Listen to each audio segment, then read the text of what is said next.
الفنانة بوسي كل شوية طالعة تقول أنا الشغالة بتاعتي كانت بتحط لي حاجة أصفرة في العصير وتعمل وكانت عايزة تعمل معايا حاجات مش كويسة. هي عملت؟ يعني هي عملت أو ما عملتش؟ انتي قلتي الكلام ده كذا مرة. خلاص انتي قلتيه مرة بقى واحنا قلنا يا عيني يا حول الله وبتاع ايه الداعي انك تقوليه كذا مرة؟ يعني كل شوية تطلعي تقوليه لنا ليه؟ ونلاقي تصريح بالكلام بتاعك ده كذا مرة، يعني مش كذا مرة الاقيه يعني و... وبطرق مختلفة يعني. الحاجات دي ما تتقالش على الهوا كده. المفروض يعني المفروض ان في حاجات بتتقال وفي حاجات ما تتقالش.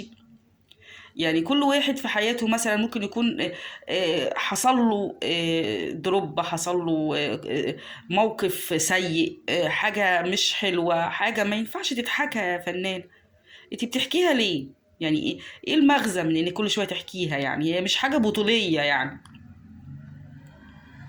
هي مش حاجه بطوليه. انت مثلا ممكن يكون واحده كنت بتشغليها عندك اتغدرت بيكي، ما تعرفيش بقى. يعني هي ممكن تكون عملت، هي ممكن تقصد ان هي تحط الحاجات، عايزه مثلا تاخد تسرق منك حاجه، عايزه ما تضمنيش برضو هي كانت بتحط الحاجه دي ليه مثلا.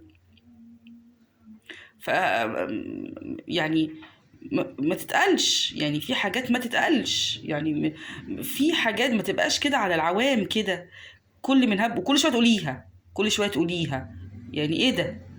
نسميه ايه؟ وبتقوليها كل شويه ليه يعني؟ ليه يعني؟ بتتسولي مثلا؟ بتكسبي تعاطف الناس مثلا؟ ما انا مش فاهمه انت كل شويه تقوليها ليه. ومع انها حاجه ما يعني ايه؟ ستوري. يعني هي مثلا حد غلط وبتاع خلاص بقى، وقلتي مرة وبتاع، خلاص بقى ستوري عشان لما تقعي انت كمان في فخ، ولا تعملي حاجة ولا تعملي نصيبة، ما انتوا برضو مش معفيين يعني. تلاقي لي ستوريك وما يفضحكيش.